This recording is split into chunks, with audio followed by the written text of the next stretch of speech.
Mas vendo o povo que Moisés tardava em descer do monte, ajuntou-se o povo a Arão e disseram: levanta-te, faze-nos deuses que vão adiante de nós, porque quanto a este Moisés, a este homem que nos tirou da terra do Egito, não sabemos o que lhe sucedeu. E Arão lhes disse: arrancai os pendentes de ouro que estão nas orelhas de vossas mulheres e de vossos filhos e de vossas filhas, e trazei-nos. Então todo o povo arrancou os pendentes de ouro que estavam nas suas orelhas e os trouxeram a Arão. E ele os tomou das suas mãos e formou o ouro com um burril e fez deles um bezerro de fundição. Então disseram: estes são teus deuses, ó Israel, que te tiraram da terra do Egito. E Arão, vendo isto, edificou um altar diante dele. E Arão apregoou e disse: amanhã será festa ao Senhor. E no dia seguinte madrugaram e ofereceram holocaustos e trouxeram ofertas pacíficas. E o povo assentou-se a comer e a beber. Depois levantaram-se a folgar. Senhor, fala aos nossos corações. Quanta coisa tem nesse capítulo, Senhor. Às vezes que eu vi, ó Deus, mensagens sobre esse capítulo, sempre foi só sobre idolatria. Mas há uma riqueza tão grande vinda da parte do Senhor para as nossas vidas. Fala as nossas vidas no nome de Jesus. Amém, Senhor. Irmãos, se pudermos dar um título à nossa mensagem hoje à noite, assim o Senhor permitindo, eu compartilhar o que Ele me trouxe, porque às vezes o Senhor acrescenta alguma coisa, nos dá uma direção específica no momento, seria as consequências de uma fé que não amadurece. Quais são as consequências de uma fé que não amadurece, que não cresce, que não é viva? Primeiramente, o que é fé? O que é fé? Todo mundo tem fé, Marcos. Todo mundo tem fé. Você, eu, qualquer pessoa aqui tem fé. A questão é em quem eu ponho a minha fé. É essa a diferença. Mas todos nós temos fé. Todos nós temos fé. Então, o que é fé? Lá no livro de Hebreus, na carta aos Hebreus, o autor diz o seguinte: que fé é eu me manter firme nas coisas que eu espero. Eu me manter firme. Então, fé envolve esperar. Fé envolve esperar. Esperar o quê? Esperar o quê? Esperar coisas que ainda acontecerão em algum momento, em algum lugar, e de alguma forma vai acontecer. Eu não sei como é que vai ser, mas vai acontecer. Amém. Eu tenho fé nisso. Amém. Esperar é manter firme. O que é manter firme? Não vacilar, não ficar ansioso, não se precipitar, não atropelar os fatos da vida. Isso é fé. Quem não sabe esperar não tem fé em Deus. Porque em Deus eu preciso ter fé. E fé envolve esperar. Então eu quero ter fé em Deus. Em quem eu ponho a minha fé? Se eu ponho em Deus, eu tenho que aprender a esperar. Porque Ele tem o tempo dele, a forma dele, o jeito dele, tudo dele. Glória a Deus. Hebreus também diz que fé é a convicção das coisas que não se vê. O que é isso?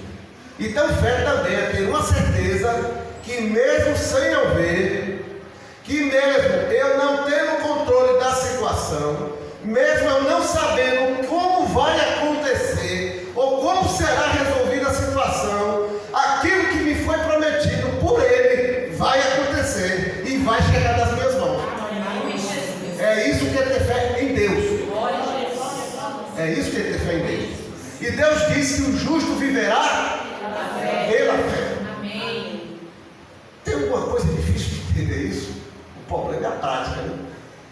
Porque entender é fácil. E às vezes no Evangelho a coisa está tão fácil na frente da gente que a gente acha que é complicado para a gente se justificar porque eu não estou fazendo dessa forma. Então o justo viverá pela fé. E a palavra ainda diz lá em Hebreus, também em Hebreus: e aquele que recuar, minha alma não terá prazer nele. É isso que diz o Senhor. Eu quero ter fé em Deus.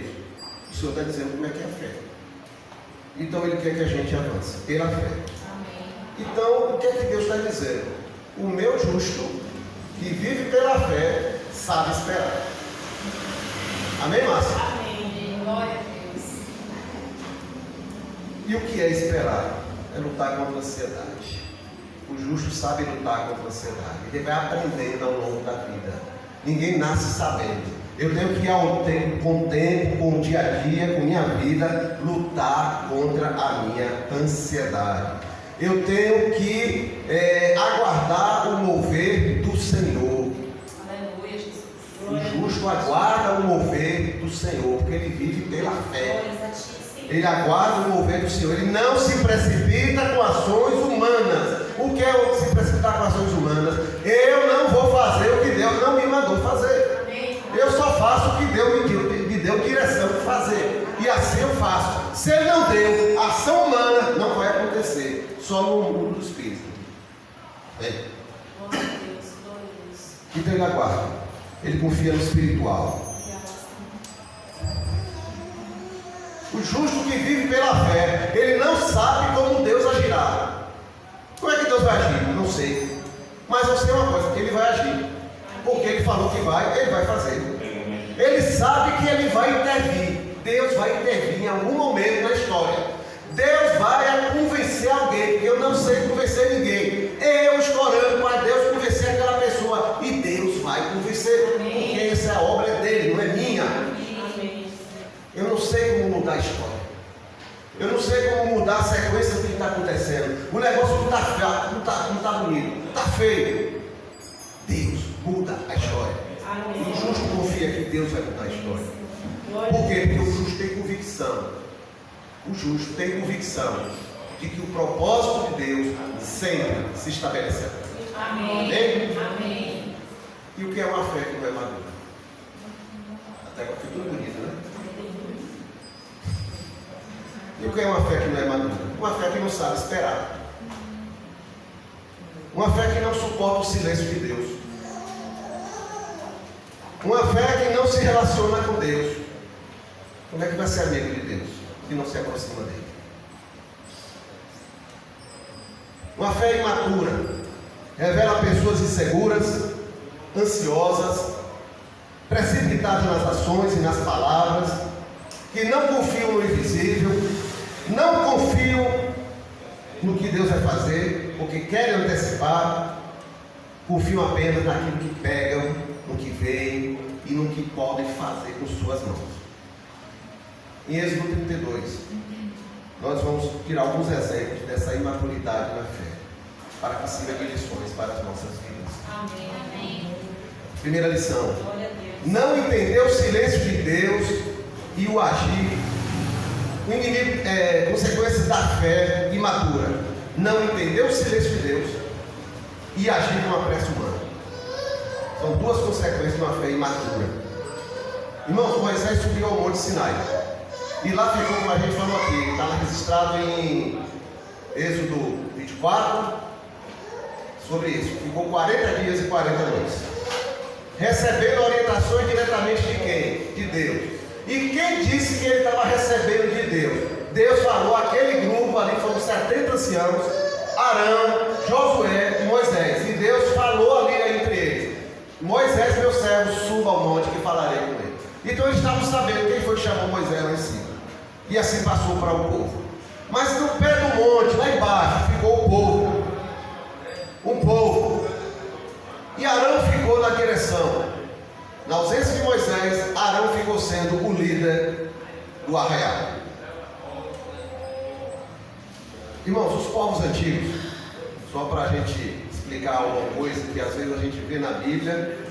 Então vamos na história mesmo, na história geral, entender como é que era, para poder entender melhor o que está aqui, o contexto.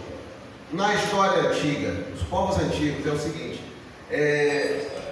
a necessidade de se carregar ídolos, imagens de escultura. Então eles faziam muita questão disso, porque era a prova para eles, era a certeza que eles tinham de que o Deus deles estava com eles. Então, meu ídolo está na minha casa, meu ídolo está no templo, está no meio da cidade, está no centro, na praça, está em todo lugar. Por quê? Isso é uma prova de que meu Deus, aquele Deus que eles prestam culto, está presente no meio da gente. Isso é o que acontecia naquele tempo. Os israelitas ficaram quantos anos no Egito? Em torno de 400 anos. E eles viram a cultura egípcia por esses 400 anos. Entre a cultura egípcia estava a cultura religiosa também. Então eles viram a veneração dos egípcios a todos os deuses que estavam ali no Egito. Todos tinham suas estátuas, tinham seus ídolos de barro, de ouro, de prata, de madeira, seja o que fosse, tinha. Então eles viram essa veneração. Aí você vai para Êxodo 20, que a gente viu aqui nas quartas-feiras. O que é que diz Êxodo 20? Aí a gente vai entender com mais profundidade ainda que não é só sobre idolatria que Deus está falando. Então falou Deus todas essas palavras dizendo: eu sou o Senhor teu Deus, que te tirei da terra do Egito, da casa da servidão. Não terás outros deuses diante de mim. Idolatria. Não farás para ti imagem de escultura, nem semelhança alguma do que há em cima do céu, nem debaixo da terra, nem das águas, nem debaixo da terra. Não te encurvarás a elas, e nem servirás a elas, porque eu sou o Senhor teu Deus, sou Deus zeloso, que visita a maldade dos pais, até a última geração. E o Senhor também não queria, amados, que o povo fizesse imagens que associassem a Ele. Tinha idolatria, e Ele também não queria imagens. Aqui está o nosso Deus, um ídolo, aqui está o nosso Deus, o Deus que nos tirou de Deus não queria isso também. Deus queria que o povo cresce no invisível. Amém. Porque Deus é Espírito. Aleluia. E tinha que crer no Espírito. Deus é Espírito. Mas como é que eles, aleluia, iriam ver Deus? Mais provas do que eles tiveram de que Deus estava presente e cuidando deles? Será que precisaria de mais provas? As pragas no Egito? Será que eles tinham mais dúvida? Tinham alguma dúvida acerca disso? Tinham dúvida acerca de abrir o mar vermelho? De que Deus estava fazendo aquilo? A destruição do exército do Egito?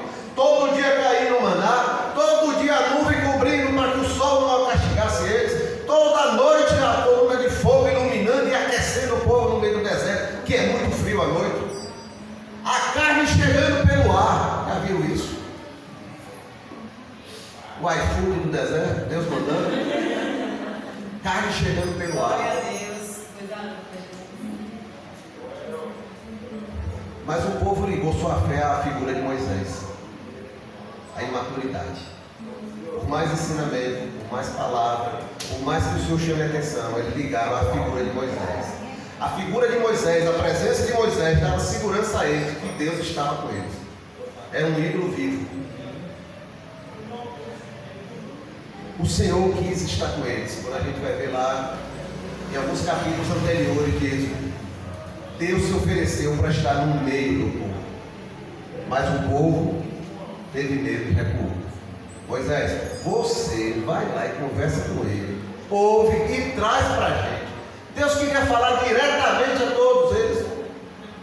Esse é o início de Deus querendo um relacionamento diretamente com o povo aqui. Mas lá atrás eles pediram para que Deus não estivesse no meio deles. Moisés era o intermediário. Irmãos, sem relacionamento diretamente com Deus, veio a imaturidade na fé, a imaturidade na vida, e isso gerou consequências. Os dias passavam, ninguém sabia que horas, que dia e que horas Moisés ia retornar. Deus chamou Moisés, mas não disse era um dia, se era dois, se era um mês, não disse nada. Passou um dia, passou dois, uma semana, 2 semanas, 3 semanas, rapaz, se Moisés subiu. Não vai voltar mais não. Vai mais não, porque ele tinha necessidade de estar vendo, para continuar crendo. Moisés não havia retornado. Para eles, a gente viu aqui no texto, Moisés foi embora. E eles ficaram sozinhos. Foi isso que eles disseram. E aí apelaram para Arão, o irmão de Moisés, que tinha ficado na liderança, para fazer um ídolo e dizer que aquele Deus foi o Deus que tirou eles do Egito. Eles precisavam ver um Deus. Eles precisavam ver um Deus. Precisavam ver alguma imagem. Aí eu quero fazer uma pergunta. No que a minha fé está se baseando? No que a minha fé está se firmando? Você tem fé baseada no seu pastor, no seu líder, na sua igreja, no seu tempo de igreja, eu já vi gente assim, deu 40 anos de igreja, essa altura já estou uns 45. Porque meu tempo de igreja, nossa, eu estou seguro, será? Quando vier o vento, você vai suportar. Porque não é tempo de igreja, é tempo de andar com o Senhor e se relacionar com o Senhor. Você confia nos cargos que você tem na igreja, que isso vai lhe dar sustentação na sua vida, vai lhe segurar. Na obra que você faz, Deus não vai deixar acontecer nada comigo, porque eu sirvo a Deus. É dessa forma que funciona a fé?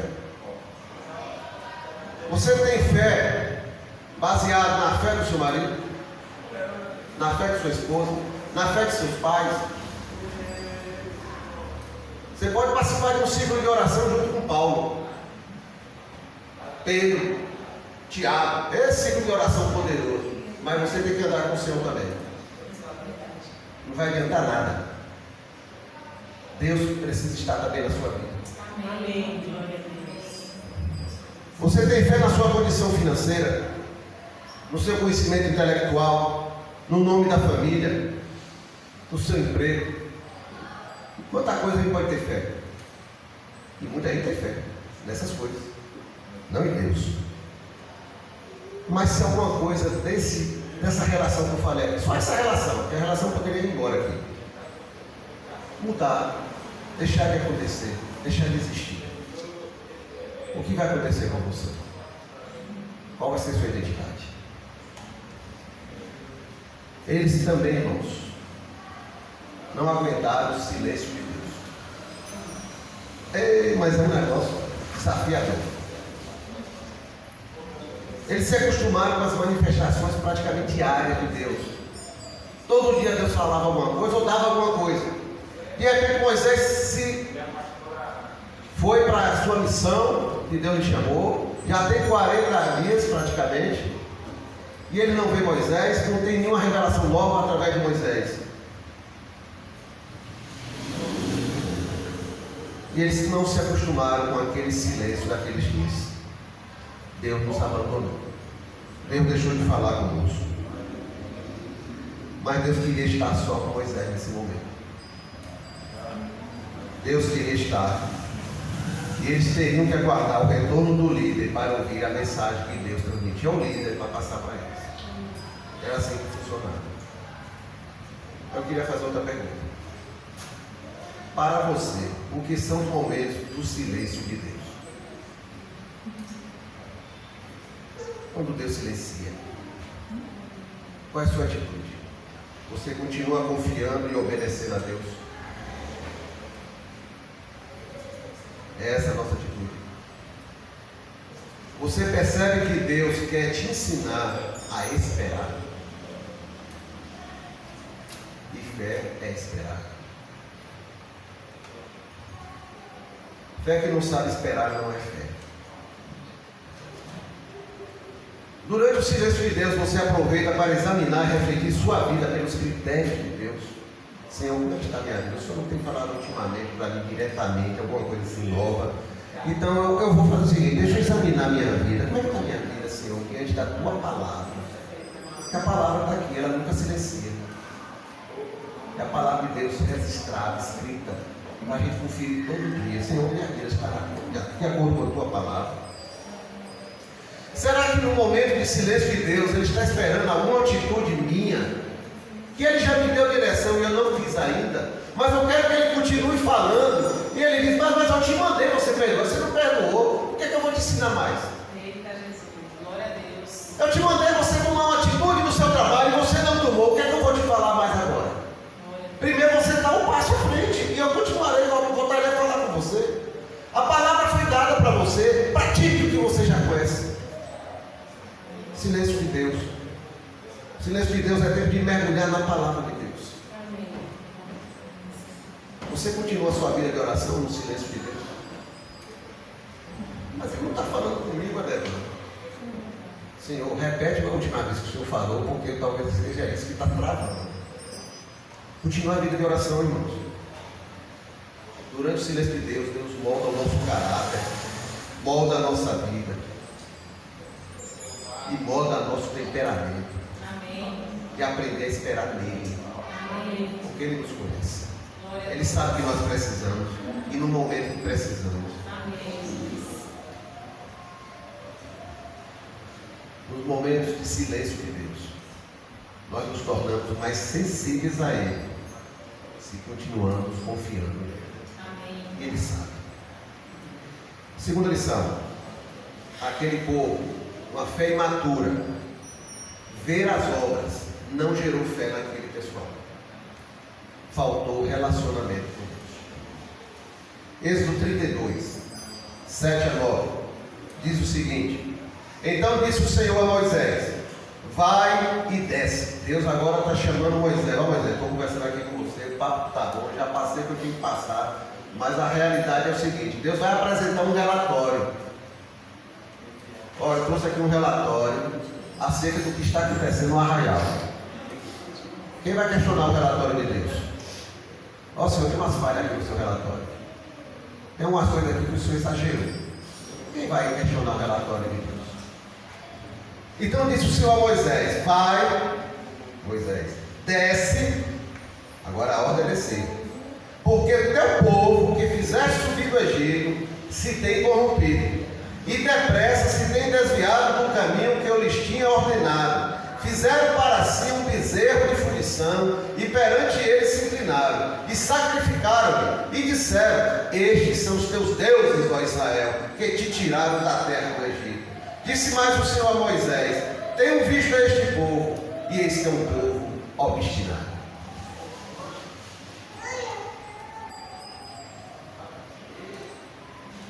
Quando eu vi isso aqui, relatório de Deus, meu Deus, é que Moisés ia questionar. Nada. E Deus mostrou aqui o que estava passando no seu coração para Moisés. A gente está vendo aqui o capítulo 32. Domingo passado a gente estudou o 33, aqui pregamos sobre o 33, onde Deus chama Moisés de amigo, conversando com ele face a face. Deus sabia com quem estava conversando.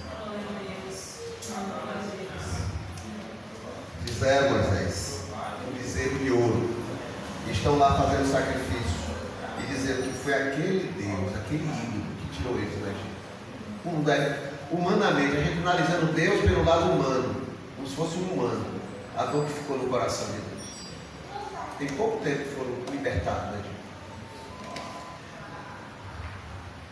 Irmãos, lembrando de novo, dias antes, Deus chamou o povo para se apresentar a Ele e estar no meio dele. Era isso que Deus queria. Mas o povo recusou. Irmãos, esse povo testemunhou tanta coisa. Né? A gente falou aqui as 10 pragas, uma praga atrás da outra, cada uma diferente da outra, atingindo diversas áreas do Egito. O Senhor abriu o mar vermelho. Quem estuda o que é o mar vermelho, é um negócio tremendo. Não era coisa de 50 metros, não, irmão. Foram 12, 14 quilômetros que foram abertos. Era a parte mais estreita do mar. E passou de seco. E depois que passou, o exército do faraó entrou e morreu todo mundo dentro do exército, do mar vermelho. Como é que vão comer no deserto, irmãos? Eles levaram comida saindo do Egito, mas era comida que deu para poucos dias. E agora vai comer o quê? Não tem restaurante, não tem lugar para fazer feira, não tem supermercado, não tem dinheiro, não tem nada para fazer. Deus manda o maná dos céus e manda carne. E a água sai da rocha. Se tiver que sair, sai da rocha. E onde tiver que sair, vai sair água. O povo foi alimentado, foi protegido, a nuvem protegendo do sol escaldante do deserto durante o dia. A coluna de fogo protegendo do frio que é a noite. O deserto é quente demais no dia e frio extremamente à noite. Com a coluna de fogo iluminando e aquecendo. Esse povo viu tantas coisas. Mas, irmãos, isso sozinho não gera fé. Glória a Deus. Isso sozinho não gera fé. Glória a Deus. A fé é fruto do nosso relacionamento com Deus. Amém. Ou conhecemos a Deus, ou não vamos confiar em quem não conhecemos. Fé é confiança. Como eu confio em alguém que eu não conheço? Como é que eu espero de que você vai me trazer se eu não te conheço? Então eu preciso me relacionar. Se eu não desenvolvo relacionamento com Deus, não vai originar fé no Senhor. Estar nos cultos. participar de todas as programações da igreja, ouvir louvores, cantar louvores, pregar, cantar no coral, são boas coisas, ninguém está criticando isso aqui. Mas a pergunta que fica é, Márcia, você conhece Deus no secreto? Você conhece Deus na intimidade? Você dobra seu joelho diante do Senhor, chama Ele e coloca seu coração aí. Mas ele já conhece, mas Ele quer que você coloque, porque Ele quer ver a sua sinceridade. Seu coração já conhece, mas Ele quer a sua sinceridade. Deus governa a sua vida. Deus sonda seu coração. Você deixa Deus sondar seu coração e tirar aquilo que não agrada a Ele. Irmãos, longe de Deus, assim como aquele povo, naquele momento, nós vamos nos corromper e sair dos caminhos do Senhor e ignorar a sua palavra. E ao longo da vida nós vamos construir os nossos bezerros de ouro para adorá-los. O Senhor tem misericórdia com vocês. Amém. A terceira lição: fé imatura. Buscam líderes que possam manipular ou falar o que agrada aos ouvidos. Êxodo 32, 21 a 25. Moisés já desceu. Essa cena aqui do capítulo 32 é que Moisés pega as tábuas da lei. A gente já vê em filmes, né? As duas cenas maiores que Moisés é retratado nos filmes, nas fotografias, nas imagens, né, nos livros, é a imagem de Moisés abrindo o mar vermelho ou ele descendo com as duas tábuas da lei. Aqui ele desceu e quando viu, ele pegou as tábuas da lei e quebrou no chão, a mostrar a revolta e a indignação que ele estava ali naquele momento, representando o Senhor. Então vamos lá, Êxodo 32, 21 a 25. E Moisés disse a Arão, ele foi diretamente a Arão: quem que te tem feito este povo, que sobre ele trouxeste tamanho pecado? Está dando oportunidade a Arão acusar o povo. Não, eles me impressionaram, eles me ameaçaram, por isso que eu fiz. Quem te tem feito este povo? Então disse Arão foi sincero: não se acenda a ira do meu Senhor, tu sabes que este povo é inclinado ao mal. Foi sincero, mas tentou justificar. O povo é tão mau que não ia acontecer outra coisa, só isso aí, Moisés. E eles me disseram: faze-nos deuses que vão adiante de nós, porque não sabemos o que sucedeu a este Moisés, este homem que nos tirou da terra do Egito. Então eu lhes disse: quem tem ouro, arranque-o. E deram-lhe, e lancei no fogo, e saiu este bezerro aí, ó Moisés. Joguei no fogo e saiu isso aí. E vendo Moisés que o povo estava despido, porque Arão o havia despido para a vergonha entre os seus inimigos.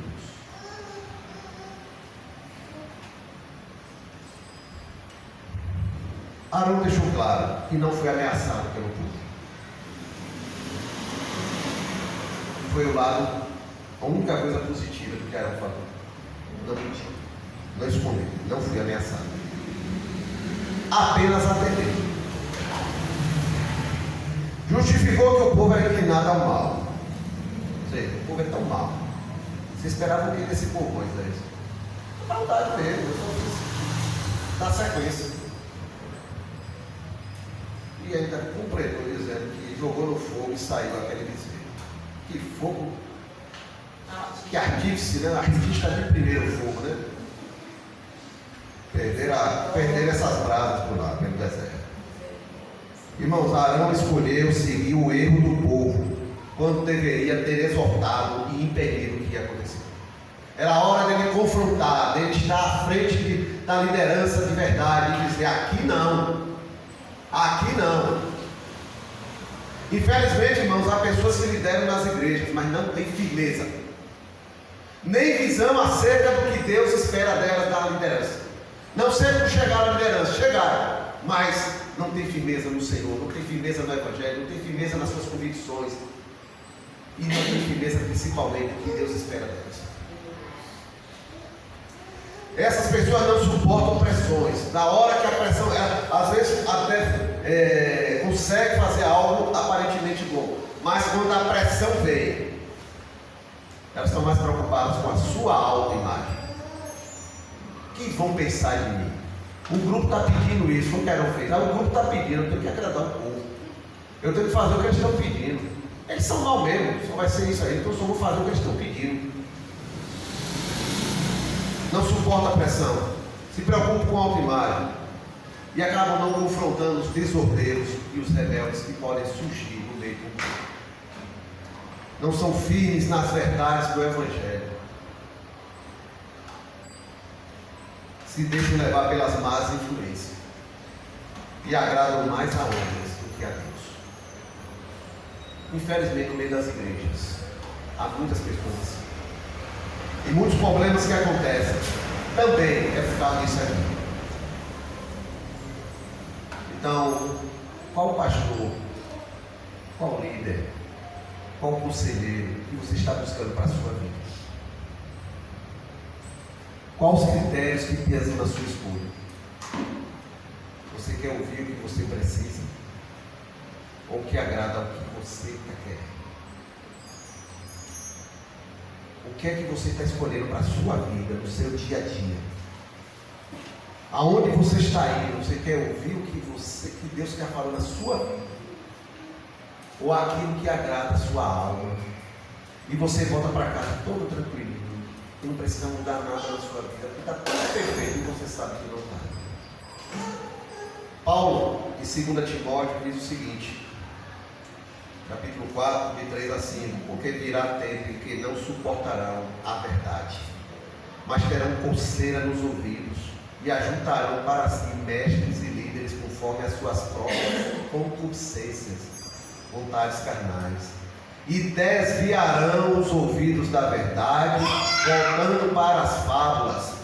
Mas tu que crê em Deus, tu que tem pessoas sob sua responsabilidade, tu que é líder, tu que é pastor, tu que lidera alguém, no mínimo você tem influência sobre pessoas, tu seja sério em tudo, sofre as aflições do Evangelho, faz a obra de um evangelista e cumpre teu ministério. Amém. Foi isso que Paulo falou para Timóteo. Amém, Jesus. Quarta lição: não tiver a atitude de separar o que é de Deus do que não é. Uma fé vacilante e imatura. Não tiver a atitude de separar o que é de Deus daquilo que não é.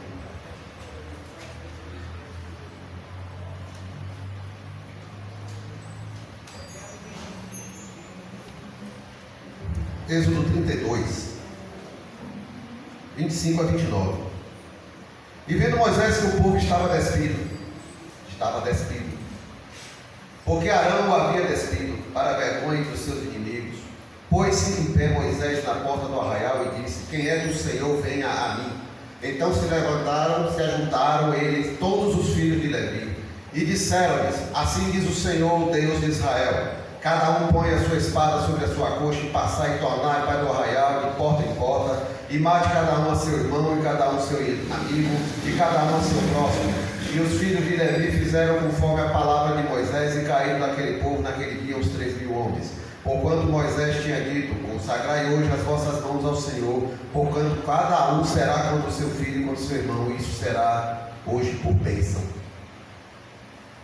Palavra dura, atitude dura, situações graves exigem atitudes graves.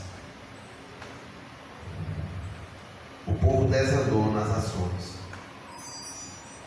achando normal o caminho do pecado no meio do povo de Deus. Tem poucos dias que eles consagraram a vida deles numa aliança com Deus. E Deus determinou certinho, ponto por ponto, que era uma vida ao lado dele e uma vida longe dele. E as consequências de quem estaria longe dele. E eles disseram: assinamos embaixo essa aliança. Poucos dias depois, já estão desviados. Por isso que o Senhor falou a Moisés lá no alto: tão depressa se desviaram dos meus caminhos. Decidiram lá atrás não conhecer o Senhor. E quem decide não conhecer o Senhor de perto, não vai aprender a confiar nele. Como é que eles iam confiar? Quem decide não conhecer o Senhor, não vai perceber a bondade do Senhor na sua vida. Que bom. Porque você acha que é você que está fazendo. Foi a sorte que te deu. Foi o patrão que te deu. Foi a vida que te deu. Não foi Deus que te deu. Se você não conhece o Senhor e não se relaciona, você também não vai seguir os seus caminhos. Consequências naturais de quem não anda com o Senhor. Vazios de Deus, naturalmente, de quem não alimenta um relacionamento com o Senhor. Irmãos, seremos cheios de nós mesmos. Foi a primeira fase da vida de Moisés, né? Cheio dele mesmo. Sou príncipe do Egito, tenho força, tenho poder, eu posso tudo. A primeira tentativa deu tudo errado. Então, vazios de Deus, somos cheios de nós mesmos e dos valores desse mundo. Assim, para passar para uma vida de pecado e de rebeldia, não haverá nenhuma dificuldade. É só eu estou vazio de Deus. Não vou confiar nele, não vou ser grato a ele, não vou seguir seus caminhos. Então, vou seguir o quê? O que o mundo me ensina, o que minha carne me manda. Com o tempo, eu posso estar dentro da igreja, posso estar até pregando, Marco, posso estar fazendo um bocado de coisa aqui, cantando coral, evangelizando e tudo. Mas com o tempo, eu vou cair e o pecado vai me tragar, porque eu não me relaciono com Deus. A nossa fonte de vida é do dom da vida que é Deus. Precisamos dele. Não conseguimos viver a vida cristã sem ele.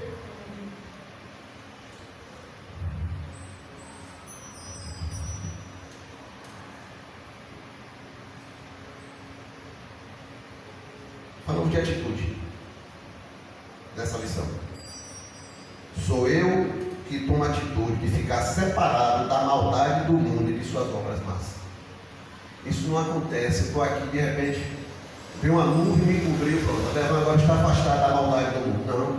É eu que decido não me misturar. Essa atitude parte de cada um de nós. É algo que eu decido, eu tomo essa decisão. Onde o Senhor entra, o seu Espírito nos ajuda a prosseguir nisso aí, a nos dar força, a nos dar discernimento. Mas tem que haver uma decisão minha, tem que ter uma decisão de cada um. Amém. Eu tenho que decidir não me misturar com a maldade do mundo, nem com suas obras malignas. Onde é que isso acontece? No meu trabalho. Eu decido não me misturar com o que tem de errado ali dentro, com o que tem de corrupto, de desonesto. Na escola, na universidade, eu não vou me misturar com as coisas perversas do mundo, com as maldades do mundo, com as malícias do mundo. Na empresa, no meu trabalho, na empresa que eu tenho, a presença do Senhor estará ali, transbordando da presença do Senhor, porque eu decido que não vai entrar a obra do mundo aqui dentro.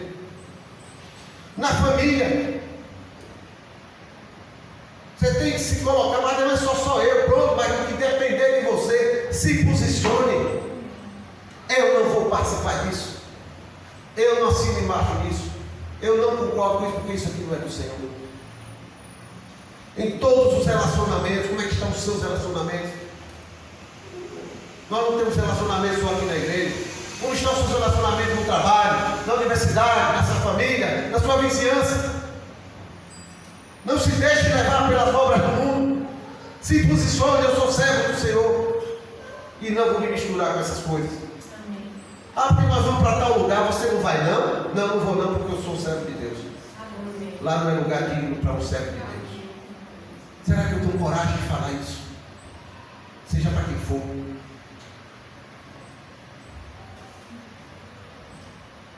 Deus tem visto essa atitude em mim. Eu me posiciono de não me misturar com a maldade do mundo, com a corrupção do mundo. Como é que Deus tem me visto nos ambientes por onde eu passo, aonde eu convivo, não importa o que eu estou fazendo ali, mas como Deus tem me visto. Se eu me posiciono, se eu sou uma pessoa que decide não me corromper com aquelas coisas, eu sou sal da terra e luz do mundo aonde Deus estiver, inclusive na igreja. Não é porque estamos aqui ou em outras igrejas que o mal não aparece.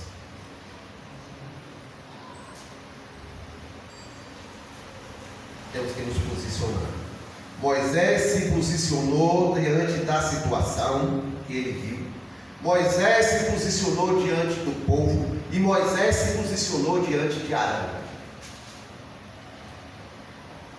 Convocou quem era fiel ao Senhor para perto dele. Separou os desordeiros e os rebeldes. Ordenou a punição aos líderes e seguidores. Não foi o povo inteiro, mas foi uma boa parte do povo. Uns pecaram por fazer, outros por se omitir. A ordem voltou ao arraial. Foi uma coisa grave, mas a ordem voltou ao arraial do Senhor. Sem liderança firme e correta, o povo se corrompe. Porque o mal quer sobressair. É necessário, irmãos, a ação da liderança, muitas vezes, separando os lobos das ovelhas. E no dia seguinte, de tudo isso que a gente leu aqui, Moisés subiu e foi interceder ao Senhor. Atitude de um líder maduro. Qual a minha atitude para com aqueles que estão sob a minha responsabilidade? Moisés se posicionou, Moisés exortou, Moisés admoestou, Moisés fez tudo que era necessário, puniu, mas no outro dia foi interceder diante de Deus pelo povo. Se colocou como intercessor. Aonde eu estou, eu tenho exortado as pessoas que têm caminhado pelo erro. Eu tenho edificado, eu tenho aconselhado, eu tenho confrontado, eu oro, eu admoesto, que admoestar, mostrar a verdade. O que é exortar? Corta a pergunta, você está tendo erro. Exortar é isso. Sacudir. Pai, você está tendo erro. Admoestar, meu irmão, é o seguinte, que eu visto na sua vida, a palavra diz isso aqui. Em amor, eu quero estar com você, meu irmão. Eu oro, já falei, ele não mudou, eu vou orar por ele. Eu tenho que me posicionar, me definir diante do Senhor.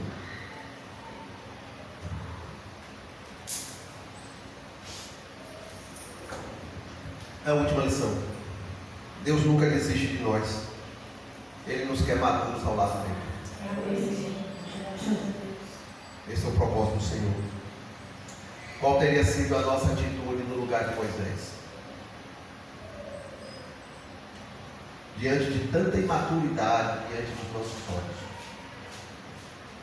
de tanta carnalidade, Moisés, quando chegou, viu um grupo de pessoas nuas, adorando aquele ídolo, dizem que aquele ídolo foi que libertou eles do Egito.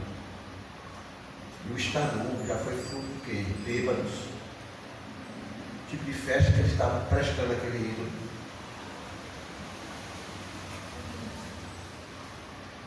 Moisés ficou 40 dias, irmãos, na presença de Deus. Uma experiência dessa marcaria qualquer vida, né? 40 dias, vendo a glória de Deus sendo derramada, só você e ele, exclusividade. Não entra ninguém, é só eu e o Senhor aqui. Acabou a história. Ninguém vem que não tem. Você procura o seu momento, o meu é esse. 40 dias, Deus estava enchendo as baterias de Moisés, porque a caminhada ia ser longa, ainda só faltava 39 anos, mais ou menos, de caminhada. Estava enchendo as baterias de Moisés, para lidar com o quê? Com aquele povo. Com duas coisas, né? Com o povo, e ele no meio, Deus e o povo, né? Intermediário. Eu tenho que conhecer a Deus para saber liderar esse povo, que é complicado. O que sentiu Moisés como líder ao receber a notícia de que o povo estava corrompido, adorando um bezerro de ouro e dizendo que aquele Deus foi o Deus que nos libertou eles? O que é que não passou no coração de Moisés como líder? Porque humanamente a gente imagina desânimo, abatimento, frustração, deu tudo errado, não adiantou nada até agora. Tudo que é o que aconteceu, né? Não foi um fim de semana não, né? Já tem praticamente um ano só de ação. que é que não aconteceu? O que sentiu Moisés quando viu pessoas bêbadas no meio do arraial, sem roupa, dançando para aquele Deus falso? E dizendo que aquele Deus era o Deus que tinha libertado. O que sentiu Moisés quando viu seu próprio irmão, que não impediu e ainda colaborou com ele? O que você sentiria se você fosse Moisés nesse momento? Sentir o peso de ser líder? Esse é o papel de Moisés, o líder mais importante da história de Israel. Davi foi o maior rei, Moisés foi o maior líder. Aí eu faço uma pergunta aqui para a gente começar a encerrar. O que você tem alimentado na sua vida? No que você tem investido na sua vida? Um desejo e atitude de ter uma vida separada das malícias, dos valores e corrupções desse mundo? É nisso que você tem investido? Ficar separado. Eu não quero isso. E eu tomo atitude de não me misturar com essas coisas. Por que a gente pergunta isso, irmãos? Porque se não houvesse atitude dentro de cada um de nós, irmãos, mesmo frequentando a igreja, nós teremos uma fé imatura. Porque nós precisamos nos aproximar de Deus e ter posições definidas na vida. Precisamos ter prática dessa fé que a gente diz ter. Essa fé vai amadurecer com o tempo, não é da noite para o dia, é com a vida. Ou você tem um desejo de ser maduro na fé, com um relacionamento verdadeiro com Deus? É isso que você está investindo? Eu quero ser maduro na fé. Eu quero me relacionar contigo. Então, irmão, busque viver a vontade de Deus. Busque conhecer a Deus. Busque ter a atitude de não se contaminar com as coisas dos cidadãos desse mundo. Permaneça no Senhor, porque Ele prometeu: eu permanecerei em vós. Alimente essa disposição do seu coração. Tenha atitudes e você alcançará uma fé madura. Que aprendamos com Moisés, com a maturidade de Moisés. Moisés comprometido com Deus, alguém tem dúvida? Moisés foi muito dedicado à obra do Senhor. Moisés buscou o Senhor, se encheu do Senhor, mas não ficou livre dos problemas. Estar próximo do Senhor não te livrará dos problemas, mas você está dando com aquele que é maior que todos os seus problemas. Isso é fé madura. Eu confio naquele que resolve todas as coisas. Não sei quando Ele vai resolver, Ele vai resolver. Não sei quando Ele vai intervir, Ele vai intervir. Não sei quando Ele vai mudar a história, Ele vai mudar a história. Eu confio nele. Isso é andar com o Senhor. Moisés entendeu isso. Ele estava com o Senhor. E o Senhor era maior do que qualquer problema que aquele povo poderia criar. Era maior que o Egito, era maior que os amalequitas, era maior que qualquer povo que tentasse se colocar à frente do povo de Deus. Ele servia ao Senhor. Então você vai buscar o Senhor. Encha-se do Senhor. Mas os problemas continuarão na tua vida. Só que agora você tem o Senhor na tua vida. Isso é diferente. Isso muda tudo. Moisés soube discernir que deveria manter-se separado da corrupção alheia. Não se misturou com o pecado do povo. Moisés não desanimou, embora tivesse motivos para isso, humanamente falando. Manteve sua liderança nos caminhos de Deus. Não importa o problema que está acontecendo, o Senhor mandou ir para lá, eu vou continuar indo para lá. E quem quiser que me siga. Porque o Senhor diz: vá para lá. E o povo tinha que ir. Então assim caminhou Moisés. Não mudou a direção da sua vida, a direção que Deus te deu, que deu a ele. Moisés corrigiu os desordeiros e se posicionou diante dos rebeldes. Nós vamos sempre contra isso, irmãos. Pessoas que vão se levantar contra você. Pessoas que vão se levantar para falar de você. Pessoas que vão se levantar contra a sua liderança. Pessoas que vão se levantar contra a sua influência em algum lugar. Você pode não ser um grande líder, mas onde você está, as pessoas observam sua vida e você acaba sendo uma pessoa influente ali, com a vida no Senhor. Alguém vai tentar te combater, não se preocupe, Deus está com você. Deus vai estar com você e manter a direção. Mas Moisés também soube, irmãos, aglutinar e proteger os fiéis ao Senhor e intercedeu a Deus pelos que pecaram. Separou os fiéis, esses são fiéis, permaneceram, não se misturaram. Esses pecaram, entraram na onda dos outros, dos líderes. Deus perdoa o pecado deles. Amém, Jesus. Interceder por eles. Amém. Isso é posicionamento. Eu marco posicionamento, eu tenho atitude diante do Senhor. Isso é fé madura. De quem caminha com Ele, de quem é amigo de Deus. Qual tem sido a tua escolha? Sofrer as consequências igual aquele povo, de uma fé carnal, sem vida e que não amadurece. O povo estava sofrendo as consequências das suas próprias decisões. Não quiseram andar com Deus, não quiseram se relacionar com Deus. Estavam colhendo as consequências. Ou, como Moisés, colher os frutos de uma fé viva, verdadeira, que nos leva à maturidade. Essa decisão está diante de nós, todos os dias. Caminhar com o Senhor, aprendendo com o Senhor, confiando nele, esperando nele, e Ele estará conosco todos os dias. Amém. Todos os dias. Amém? Amém. Que o Senhor abençoe a vida de vocês. Amém. Vamos ficar em pé?